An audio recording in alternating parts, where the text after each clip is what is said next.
afternoon, and welcome to the Voice of Wisdom. With over 60 years of experience as an investment banker, entrepreneur, investment analyst, economist, and venture capitalist, Morty Davis is Wall Street and capitalism personified. The over 400 companies for which he has raised more than $3 billion over the years have created a countless number of jobs and exciting new products. Through the Voice of Wisdom, Mr. Davis explores, analyzes, and debates the most topical, political, economic, and social issues facing our world today. Joining Mr. Davis today for a continuing discussion on the war in Israel is Len Carter. Len is an investment banker, experienced business consultant, and private investor. And now, Mr. Davis and Mr. Carter. Welcome back. I missed you last week. We had a holiday break. It was a major Jewish holiday, so I thought I'd give you a break, or at least I'd take a break. So I really did miss you and your comments and your feedback. And while I say I'm the voice of wisdom, I get so much wisdom from you all, from your input, from your remarks. In fact, when I taught at college and in the process of all my learning, you get the most, not from your teachers necessarily, but from your interaction with the class and the total audience. You pick up gems in the process. So that's a big benefit you all give to me. So thank you for participating in my podcast. I hope you get as much out of it as I do from you. And I only want to start every program because I have such a high regard for you and care so much about you and love you so much. You're like my children, my best friends, whatever is valuable in this life, you are to me. And so I like to the extent that I can, and the book I wrote is specifically, that's a big word, specifically, addressed making as many people in this world as happy as I can. The name of the book is Happiness Guaranteed, or Your Misery Back. So, again, I like to give you a gem if I can. I consider it a gem. I hope over time you'll realize it's a gem. But every week I like to open with something that tells you how to be happier. This week I want to say again, if I haven't said it 1,000 times in the last 6 months to all the people I talked to, that the best way to be happy is not to look at what other people have or look at what you don't have or the disappointments you've had, but count your blessing, every blessing. Every day when you get up in the morning, ideally you should even list them so you could look at them and then recognize them. Because we all, especially in the United States, we all think of the blessings as the money we have or the houses we have, not even the home, because it's the homes we have, not the houses. The houses could be the most expensive and you could be miserable in them. But the home you make between your wife or your lover or whatever and your kinderlach, your children, and you write those down. And then you begin to appreciate them. Because when somebody's around all the time, something's around all the time, you take it for granted and you don't enjoy it as much as you could or should. So I'm telling you, count your blessings. You don't realize how many blessings you have. And don't worry about the ones that you don't have. Because it doesn't take much to make a person happy. You can be happy with as little as just having food, shelter, and exposure to wisdom and learning and studying And the things that you don't even put a monetary price on. So please do that for me. Do it for yourself. Start out doing it for me. And after you do it for me, you'll see as you do it for yourself, you'll get more and more joy. Even simple things like your ability to smell the roses in the springtime or the summer. The good feeling you get when you see your kid enjoying something in nature or anything that he's enjoying. You can derive enormous rewards without paying anything for it. Take him to the beach, watch him play with the sand on the beach. There's no limit to how happy. Some of the happiest people, not some, the happiest people I've known in my life are not the ones with billion-dollar portfolio or hot stocks or real big wealth. It's the ones that, it's not what you have, it's appreciating what you have. So I'll start the program with that. I will also have to point out that if you focus on the negatives, there's enough every day to make you miserable. Because the last couple of weeks, I've been kind of miserable by what's happening in Israel, to my people, to the people I love, to human beings. I love all human beings. So when I see them suffering, it hurts me to the quick. So you got to change your focus and realize that bad things are always happening in this world, but focus on the good things and help make it better. To the extent that you help make it better, it adds to your happiness. Now let's get... So now let's solve the issue of the Middle East. Let's get on to the subject that Mr. Carey is so familiar with. He's a brilliant economist, politician, although he doesn't run for office, so that's a plus to him. All of the virtues that he has without practicing and earning money from those virtues.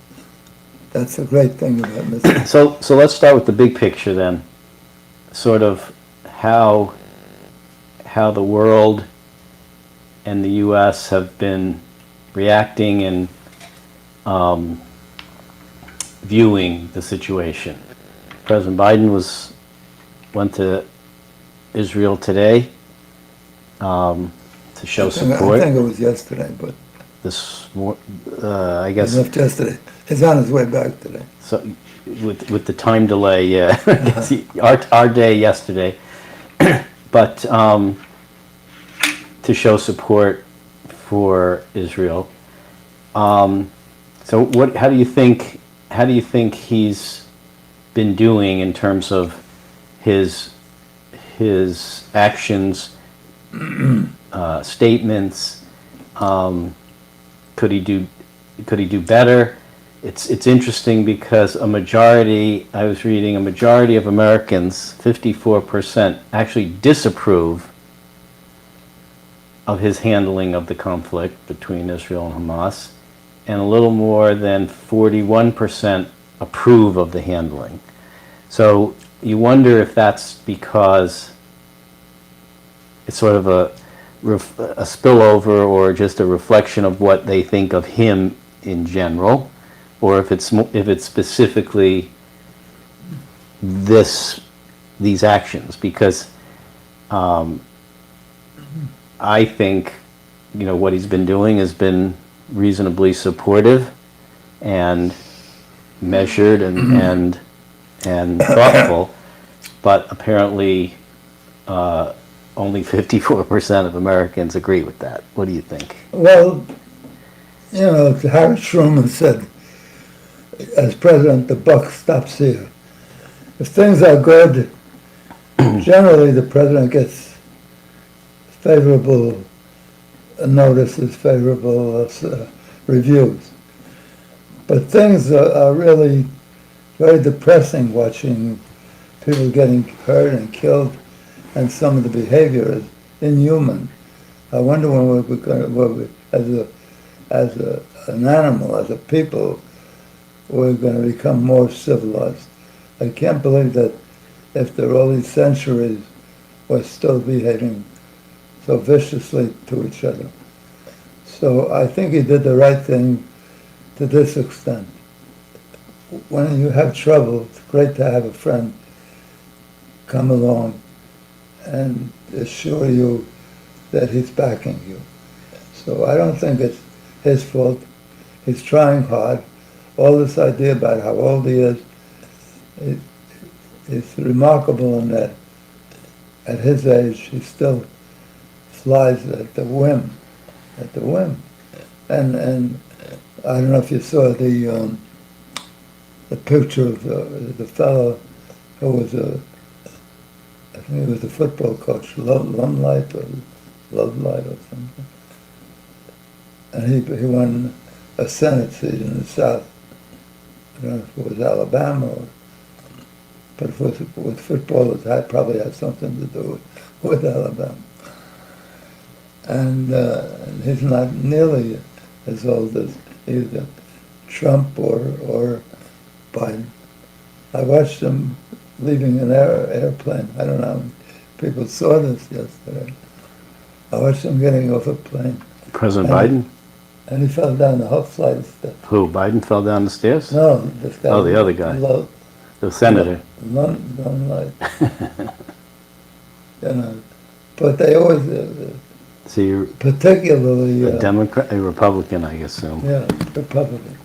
Particularly, and he's holding up all the appointments of judges, over 300 judges, because I forget what he's holding out for. I suspect it's for less spending, or more spending on armament. But, you know, but some of these stations that hate Biden spend all day pointing out the... Right, stumbling down steps, and I don't know how many conservative news channels were showing that. Probably none. But, you know, whatever you do as president, you got to keep on doing what you feel is the right thing and hope that it pays off. I mean, I just wonder, like, if 54% disapprove, it's, sort of ask the question, what would you do differently, or what would you want the president to do differently? Send in troops? Don't go to Israel to show support? I mean, you put me in on Ireland at the but not till you go. Actually, speaking of Donald Trump, that's another question for you. So, former President Trump the other day criticized Prime Minister Netanyahu for the allowing this to happen, a security, lapse in security. He said that Israel's defense minister was a jerk, and he called the Lebanese militant group Hezbollah very smart. Yeah. So is that a politically wise move for Donald Trump to do, or does it just not matter? I mean, it's obviously not the smartest thing to criticize allies, but I guess in Trump's case, maybe it just doesn't matter. Every time he opens his mouth, he knows the solution, put him in as president, and he'll end the Ukraine-Russian deal in one day. In Israel, he'd end the problem in one day. You can say that, and so far he's a genius, because people believe him, The one thing I have to give him credit for is one of the reasons he won the election for president in 2016 was he picked up on something that very few Americans were aware of, that they were angry about or unhappy about. And that was the immigration coming over the board, over the border. And it wasn't even an issue. People didn't even know about it. And they said, I'm going to build a wall. The Mexicans are going to pay the money. The Mexicans didn't pay the money. He didn't build the wall. He built a small part of the wall. But everything else I said was true. Yeah. No, but he's the greatest. In the old days, if you watch the cowboy movies, they called them snake oil salesmen because they came around with their horse and buggy, and they had every product you wanted that would cure anything that bothered you. They were way ahead of us in medicine. They could cure cancer, heart disease, Alzheimer's, migraine. They were genius. And he's the same way. Whether it's true or not that it does it, but it makes you feel good. I said, just put me in and I'll take away all the problems. So I guess politically it's just a way to gain air, put yourself back in the spotlight. Whatever it is, they're doing it wrong, and I would do it right. And these guys are jerks, the enemy's smart, and you're doing it all wrong. But I would do it differently and better, but I won't tell you what it is. Look, that's the secret of a good salesman. That's why they make so much money, because they make you feel good. Even when you're losing money with what they're proposing or what they recommended, every time they talk to you, they give you a lift. Don't worry about it. We're on the way. It's on the, it's happening. They reassure you. And Ed Strong is the best at it than anybody's ever been. He's made a fortune, not in real estate, not in running projects well, but how he got millions out of The Apprentice, because people like to listen to him. If you don't take him seriously, he's actually very funny what he says and what he does, because he never brings proof to support or tells you how he's going to do it. You put me in on the first day it'll be over. Very comforting.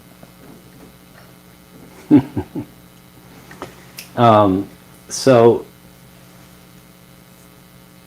let's talk a little bit about the U.S. and its reaction and support. So far, I think our posture has been mostly deterrence, sending 2 aircraft carriers into the Mediterranean to make a statement that we don't want to see any widening of the conflict. So let's talk about what do you think that's the right thing? Do you think that there's anything that would happen that could draw the U.S. into the conflict? What do you think would have to happen for the U.S. to be drawn in? It's clear. Or do we just sit? It's clear that the actions that the United States has taken, Biden, the Republicans, has put us closer to starting a new world war. Because in Russia, we're making, each time we make a bigger commitment, we're threatening the Chinese by saying, if they make a move on Taiwan, we'll step in, we'll bring our fortress, our battleships, you can't go around threatening to do something, and then maybe he could avoid it. But if they decided now to go after Vietnam, Taiwan. I think the Chinese would fight us off, and Russia would enter on their side, and probably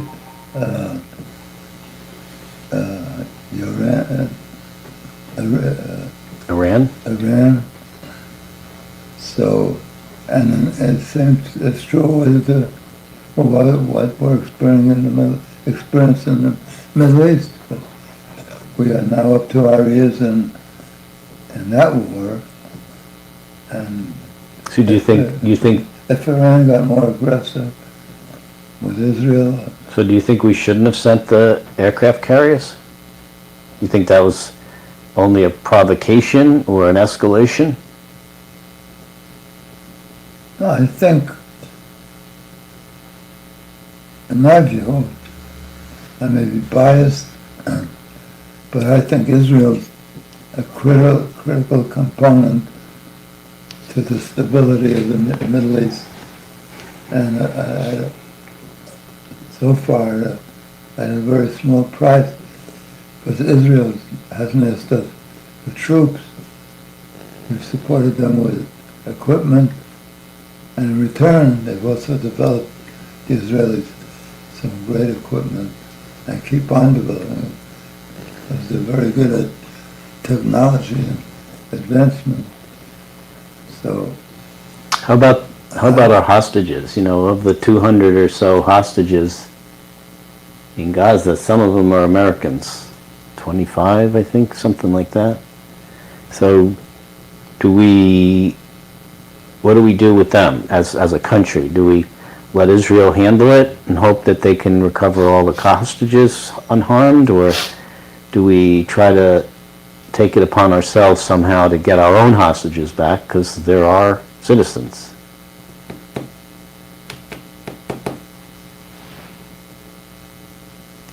How would you get back our own citizens?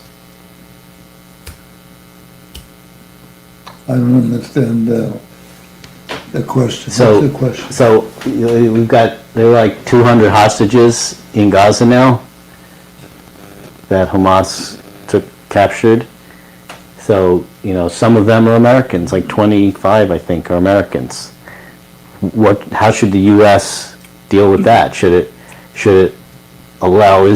let Israel take the lead and work on getting all the hostages back, or should we somehow have a role in there, to get our citizens back, because they are American citizens? So America has an obligation to protect its citizens as well. Look, in my view, in the war, you can't be emotional, you can't let sympathetic relationships, sensitive relationships, dictate your behavior, because it'll only cost you more in the end. And you have to be willing to lose people if you make the commitment. It's heartbreaking, and if it's your family, somebody that you love, you say, of course, save them and so forth. So I think and it's tragic that hostages include an overwhelming number of young kids, and even in one case they have a Holocaust survivor. In war, you have to be hard-nosed. You lose your own son, you have to send to the front and kill. That's why I'm against all wars. There's nothing that's redeeming about war. How about on the humanitarian side? So, Israel's getting a lot of criticism for having blockaded Gaza on all water, food, and fuel. What should we do about that? What? So we have Israel's getting some criticism for blockading all of Gaza until the hostages are released from food, fuel, water. no humanitarian relief can come in from the Israel side, and Egypt won't, at this point, let any come in. They say they're working on some sort of arrangement to allow humanitarian aid in. How do you do that when the last time something came in, Hamas just stole it? How do you get humanitarian aid into the country when the government, if that's what you want to call it, just steals it from the people? What do you do? You send them more to steal. Overwhelm them with the stealing. I wish I had the answers that you're looking for. Unfortunately, nobody has the answers.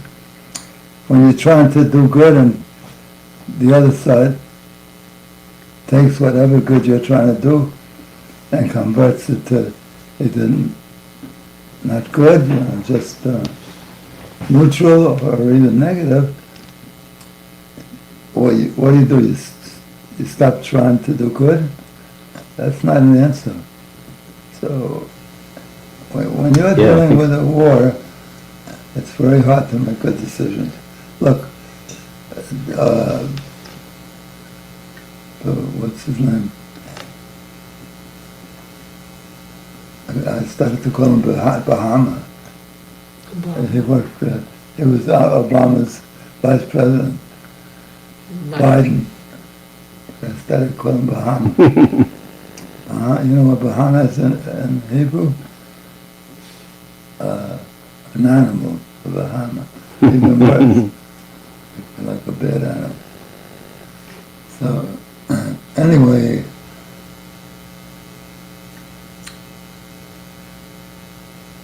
I think Biden's been trying to act as a good guy, although during this whole hearings, I've developed a very negative attitude towards Biden, unrelated to anything that's going on now.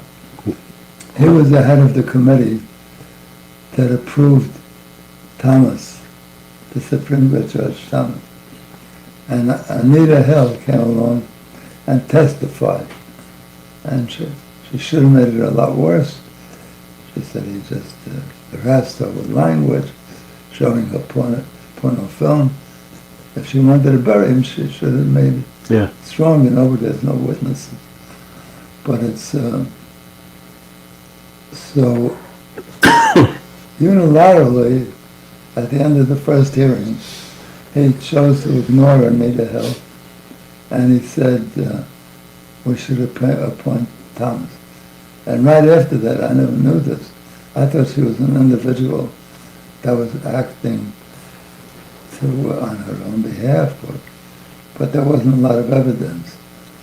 And now, during these hearings, during what I'm learning now, is there a lot of women came forth right afterwards. And if they took a little more time. To complain about Clarence Thomas? But yeah. To complain about Thomas. Did the same thing. So, like Kavanaugh. It's not like Thomas is the only one in the world. Yeah. You either wait and take your time and look into it further, or you reject them completely. But you don't accept them, and it turned out to be a real lowlife. I mean, he may be quite a present. Some people like him a lot, but he looks like he's as crooked as could be. He's gotten more benefits out of it. So, I mean, that was 1992 or so when that happened. I think that was way before the Me Too movement. That was, I think, today that would be a lot different. Mm-hmm. I mean, look what happened with Kavanaugh when he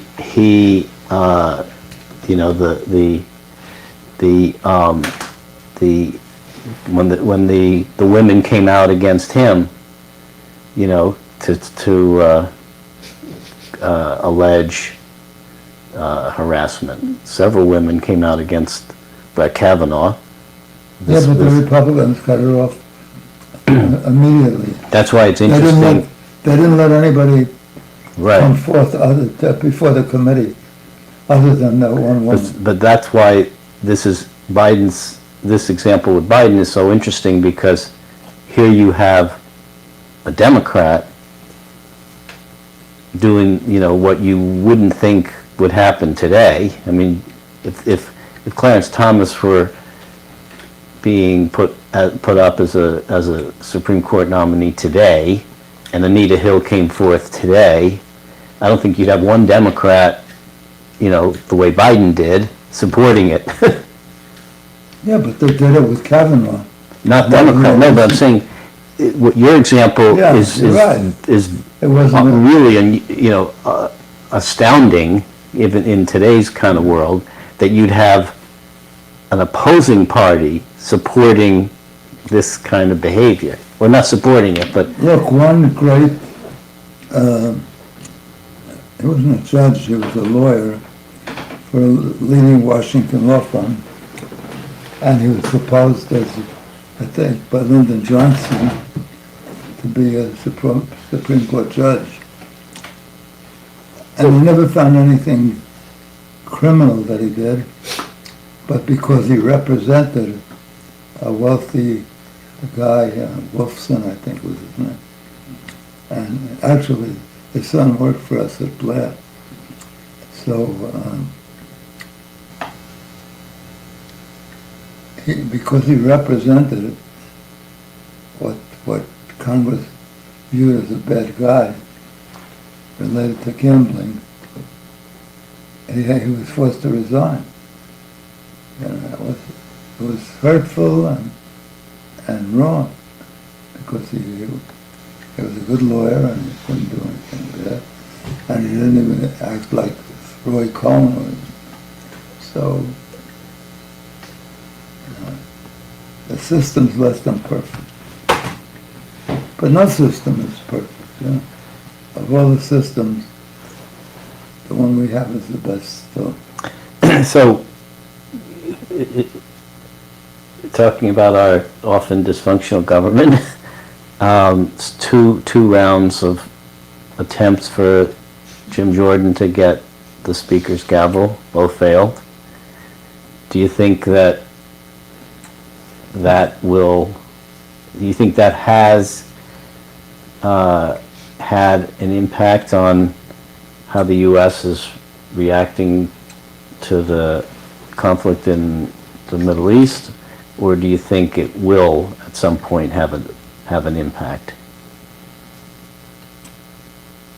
I can't figure it out, because whatever happens in terms of indictments of Trump, one after the other, and the other day the judge put a Gag order.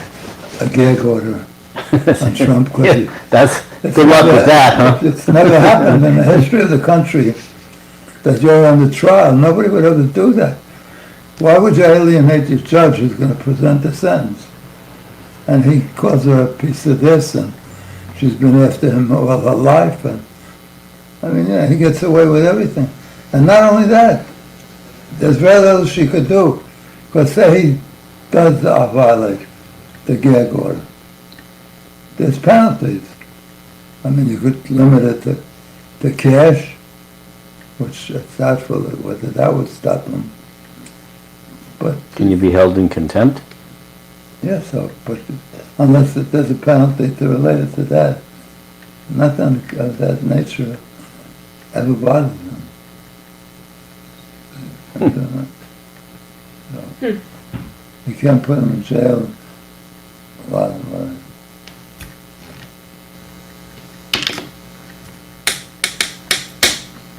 They can't put him in jail. Right. They say, especially with his, what do they call it? Not security guard. The guy. Secret Service? That Yeah. has to do with him. The 3 Secret Service men would have to go to prison with him.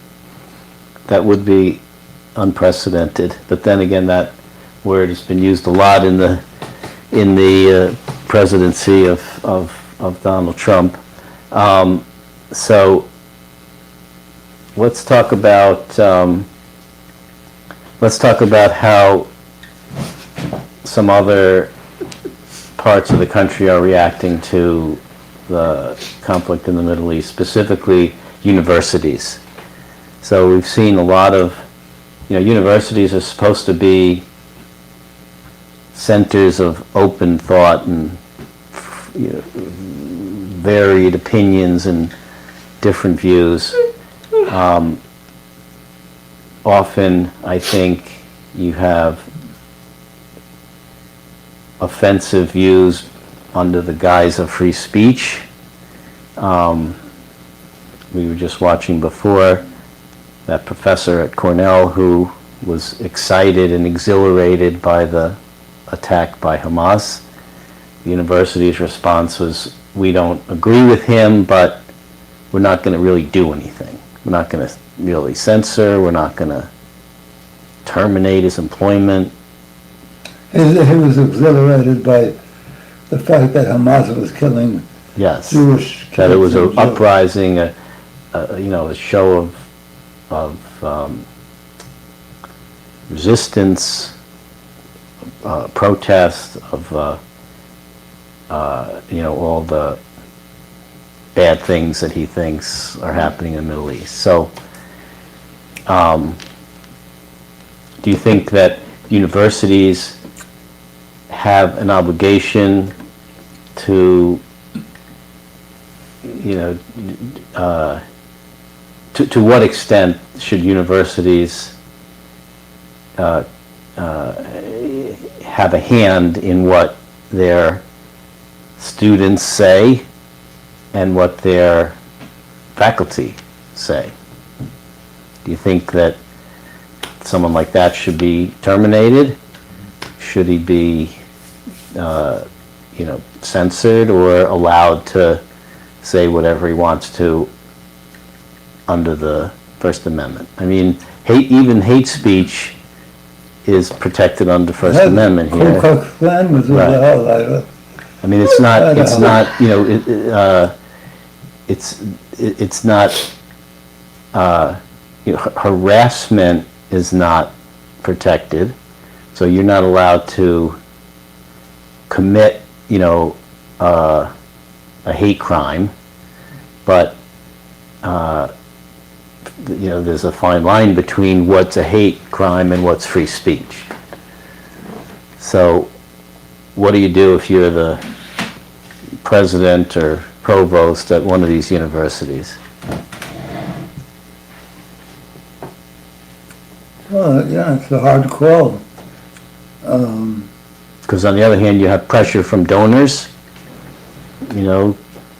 a lot of big Yeah, you donors at mentioned the guy Penn. at Harvard. Yep, and a lot of big donors from Louder is saying now, unless Penn does something to, combat what he perceives and is anti-Semitism going on at Penn, that he's going to, not donate. So that's always a good way to hit universities, is in their pocketbooks. But will they react? Should they react? I think the system now is the best you can get to, because Louder, if he decides not to donate any money because he doesn't like the way the chancellor or the board of directors of the school is handling it, that's part of the law. He's allowed to withdraw. And on the other hand, if the board chooses not to react to that president, that's the law too. So, what does somebody once say? The law is a fool or something? Yeah, laws and asses. The law is an ass, right? Yeah. And we see that with Trump, because he's going to be making the most awful remarks, and she can't put him in jail. She could probably fine him, and then appeal the right to I think he did appeal his gag order. I don't know what happened, if there was a I think Probably it's take- being appealed. It'll probably take beyond Yeah, the day of the election. yeah. So, yeah, so universities, that's a, there's also, I think this kind of a double standard. I think when you've got,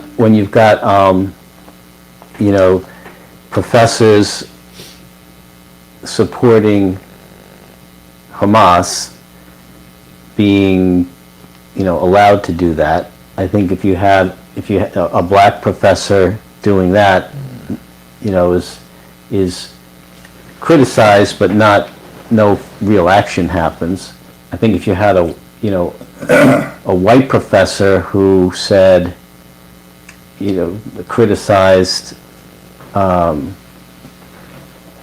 African Americans, you'd probably see a lot more reaction. So there does seem to be kind of an anti-Semitic double standard when it comes to that. Tolerance as free speech on one hand, and then severe reprimand and cancel on the other. I was listening to a program the other day. I hope I got it right. But what I heard the guy say, he was a black activist. And some black guy shot somebody in his neighborhood. And he said, the police got to do something about it. They got to be more activist. Because 89% of the people that get shot are shot by black people. I had no idea. So,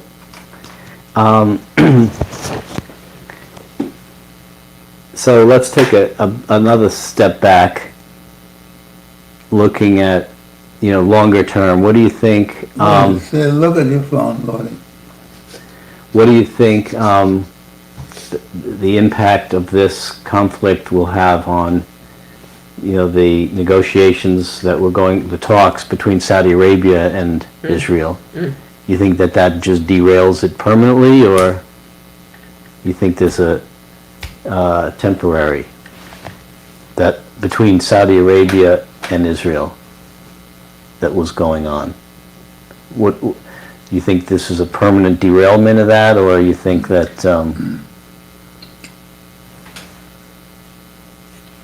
It's hard to say, Whenever it depends pretty much on one man. It depends how he feels.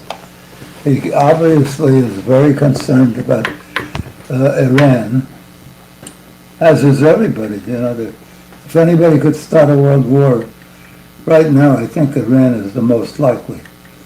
So Osama bin Laden, no, it's not Osama bin Laden.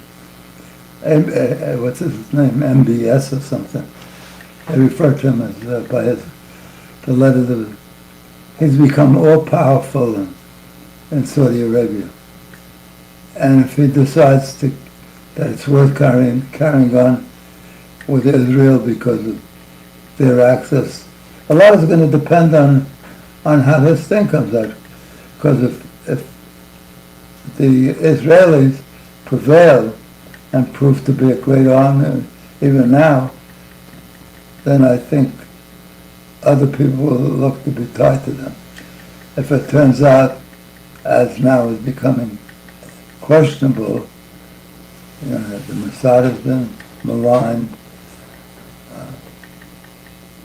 they've wanted information and insight, and it depends if they win the war in 10 days or... Yeah. Why do you think, it's been a week and a half, why do you think, or what do you think Israel's waiting for a ground incursion? They've amassed 300,000 plus troops. What are they waiting for? You think they're just getting ready? What is who waiting for? Israel's, after the Hamas attack, Netanyahu said, Yeah, but Israel's between a rock and a hard place, because Israel is confronted with 2 million people in there's 2 million Gazans, right? 2 million people in Gaza, on top of each other. Half of them are young. And you can win that kind of war without losing very badly, because you got to fight door to door, building to building. So if it's guerrilla. so, why not start to get it over? No, so Israel tried something that was interesting, and said we're going to cut off all supplies. We're going to, and 1 million people should head south, and they even got Egypt to open their doors. So that was a good beginning. But Hamas is saying, don't leave, don't. And it's too tough a decision for the American army, the leaders, the general, to promote how we're going to fight on that basis. So why haven't they gone in yet? Why are they? It's a week and a half. But what are they waiting for? Are they never going to do it? Are they never going to go hand to building to building? They can't go in. So you think they may not? Kind of battle. No, I think they'll find a way to induce the. I mean, that may be correct, because I heard something today that Israel said there may not need to be a ground incursion. So what would they do instead? If they can, get the hostages back, and then, Yeah, but I don't know. But that wouldn't be a win for Israel. Here you were attacked. Right. A lot of your people were killed. So I don't know. I don't know what they thought. Maybe says they're going to pay a big price. Yep. And the only way. What we will do to our enemies in the coming days will reverberate with them for generations, he said. And I agreed with the guy, what's his name, Meir Kahane, years ago. He said the only way to deal with this is to drive them completely out. Okay, so but if that's the case, then why not start it already? Why are they waiting? Why is it a week and a half and nothing's happened? I mean, are they softening them up? They're doing bombing. That's true. So one thought might be, tactically, you bomb, a lot of the area, so that when you do go in, it's you're not fighting as strong an enemy. You weaken them a little bit from the air, and then you go in. Maybe that's the case. I don't know, but every day you hear it's coming, and. But you're also dealing with it, with your other relationships with the whole world. So Israel has to worry about, can they retain the support of the United States or the Democrats and the Republicans? Right. It's not a single issue thing. But sometimes time can make that worse. Yeah, Because only bad stuff happens, right? The hospital. Hamas blows up its own hospital, and they make it look like Israel did it. The longer you wait, These kids at the colleges. Right. It looks like, so if you listen to them, you think Israel is the worst country in the world. It's not easy to deal with these things. But that's why I agreed with him from day one. You gotta drive them out and start from there. But afterwards, you're stuck each time. Well, in this particular case, drive them out would mean what? There's no place to drive them out to. Well, you see that they succeeded in opening up the border to Japan, to Egypt. I don't know if the Rafah crossing's open for, Egypt's not going to take Palestinians. They may let some humanitarian aid into Israel through the Rafah crossing, but I don't think they're going to. When you opened the I don't think they're letting. I don't think they're letting. They don't. No Arab country wants to take any of the Palestinians, because every time that's happened, they wind up conflicting with the government there. So Jordan won't take refugees. Egypt won't take refugees. I don't think any country is said they would take refugees. They don't.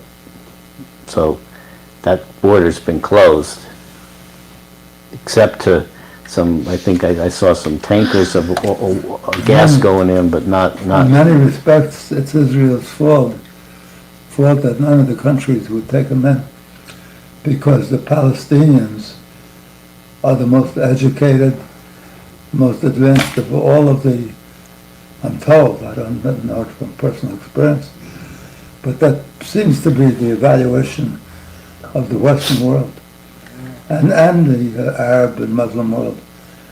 And they won't take them in precisely because you think the more educated they want in, they could contribute more. But if they're that smart and that up to date, then they're against women being abused the way they are in other countries. So to this day, it's 75 years since the establishment, give or take a year, since the establishment of Israel. And there's one camp that the Lebanon set up in 48, right after the thing, where they took them in, and they're still there. The third generation's still there. And they won't let them integrate into the society. It's just unbelievable. And why do I say it's Israel's fault? Because Israel lets them go to the Israeli schools and go to the universities, institutions that have advanced degrees. So, well, we're about out of time, but we hopefully had some interesting thought provocation. Even if we didn't solve the conflict, but we can continue the discussion maybe next week. But hopefully, it will get better. The argument always is the issues solve themselves. Ultimately, since the beginning of man, the issues get resolved.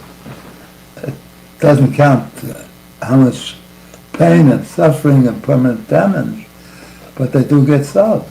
Just like if you have a terrible tragedy in your family, in due course you overcome it.